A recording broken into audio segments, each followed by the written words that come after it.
প্রিয় হাজিরিন, এই জন্য বলি এখনো সময় আছে, ফিরে আসেন, আল্লাহ রাসূলের সুন্নাহকে আঁকড়ে ধরেন।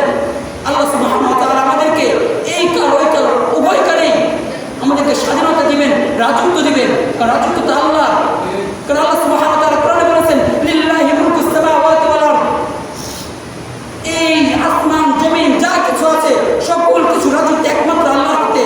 তিনি যাকে ইচ্ছা করেন তাকে দান করেন, যাকে পছন্দ করেন তাকে দান করেন। আমরা যদি আল্লাহর পছন্দনীয় বান্দা হতে পারি, আল্লাহ আমাদেরকে রাজত্ব দান করবে। কেন আজ থেকে 200 বছর আগে কি আমাদের হাতে রাজত্ব ছিল না? অবশ্যই ছিল। আমরা একদিন নয়, 2 দিন নয়, টানা 700 বছর রাজত্ব করেছি। এরপর আমরা টানা 300 বছর রাজত্ব করেছি। মাঝখানে মাত্র 500 বছর ইহুদি খ্রিস্টান রাজত্ব করেছে।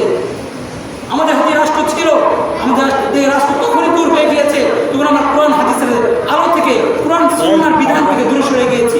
এখন আমাদের হাতে রাষ্ট্র চলে আসবে যদি আমরা কোরআন সুন্নাহর আইনকে আঁকড়ে ধরি, কোরআন সুন্নাহর বিধানকে আঁকড়ে ধরি।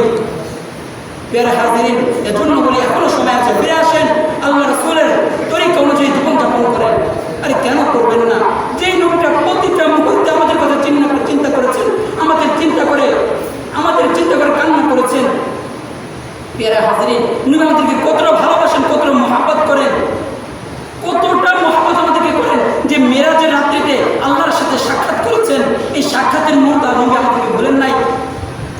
কোরআন খুলে পাওয়া যায় মেরাজের রাত্রিতে আল্লাহ এবং আল্লাহর রাসূল মাত্র এক ধনুক পরিমাণ দূরত্ব ছিলেন। এবং কোনো মুফাসসির বলেন হাঁটুর সাথে হাঁটু মোবারক লাগানো অবস্থায় ছিল, এতটা কাছে ছিলেন। তা আল্লাহ সুবহানাহু ওয়া তাআলা নবীকে বলেন, ও প্যারা রাসূল, ও আমার বন্ধু, তুমি এই রাত্রিতে তুমি আমাকে কি চাও? তুমি এটা আমার কাছে কি চাও?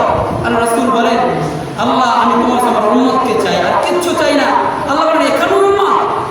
আল্লাহ রাসূল বলেন, হ্যাঁ এখানেও উম্মত, কারণ আপনি তো আমাকে বানিয়েছেন রাহমাতুল লিল আলামিন, আমি তো জগতের জন্য রহমত বানিয়ে আমাকে পাঠিয়েছেন। তা আমি চাবো না, চাবো কাকে? আমরা তো মুখে বলি আমরা নবীকে ভালোবাসি, আরে আমাদের মুখের বলার মতো ভালোবাসা আবু তালেবের কম ছিল না। আবু তালেব নবীকে আমাদের চেয়ে হাজার হাজার গুণ বেশি ভালোবেসেছেন, জীবনের শেষ নিঃশ্বাস পর্যন্ত ভালোবেসে গিয়েছেন। হাদিসের পৃষ্ঠা উল্টালে পাওয়া যায়, যদিন আবু তালেব দুনিয়ায় জীবিত ছিলেন ততদিন পর্যন্ত নবীকে কেউ একটা টাচ করার সাহস পায়নি।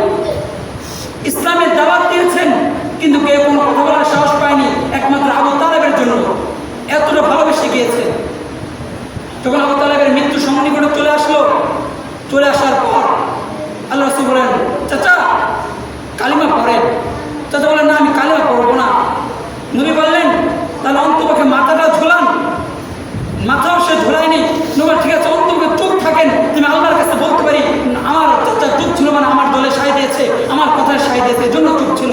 হাদিসে আছে চুপ থাকার একটা লক্ষণ, হ্যাঁ বলার একটা লক্ষণ। এটা আমরা সকলেই জানি। বিয়ে শাদীর সময় যদি কবুল না বলে, যদি কন্যা চুপ থাকে, এটাও মেনে নেওয়ার একটা লক্ষণ, কবুল করার একটা লক্ষণ। এই জন্য আল্লাহ রাসূল বলেছিলেন যে চাচা আপনার যদি চুপ থাকেন, যে আল্লাহর দরবারে আপনার জন্য সুপারিশ করতে পারি। কিন্তু আব্দুল মজিদ তখনও চুপ থাকেননি। তখন সে বলেছিল, আমি আমার দাদা আব্দুল মুত্তালিবেরও, আমার চাচা আব্দুল মুত্তালিবের ধর্মের উপর আমি ইন্তেকাল করতেছি। এই কথা বলে সে দুনিয়া থেকে বিদায় নিয়ে গেলেন।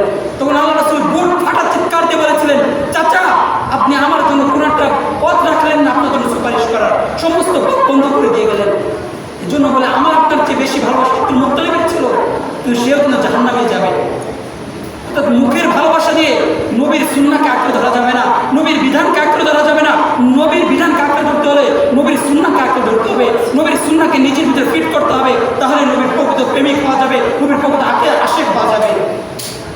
এর হাজিরিন, এজন্যই বলে নবীর সুন্নাহকে আঁকড়ে ধরেন, জীবন বদলে যাবে। নবীর সুন্নাহকে যে আঁকড়ে ধরেছে সেই দামি হয়েছে।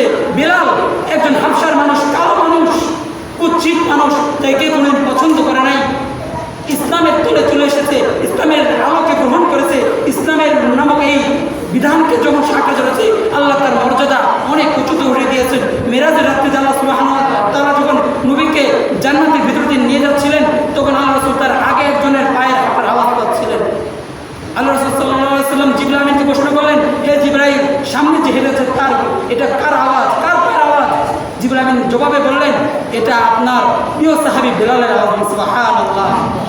বেলাল হাবশীর মানুষ, কালো মানুষ, কুৎসিত দেখতে চেহারা, এই সুন্নাহকে আঁকড়ে ধরেছে, আল্লাহর বিধানকে আঁকড়ে ধরেছে, আল্লাহ তার মর্যাদাকে উপরে উঠে দিয়েছে।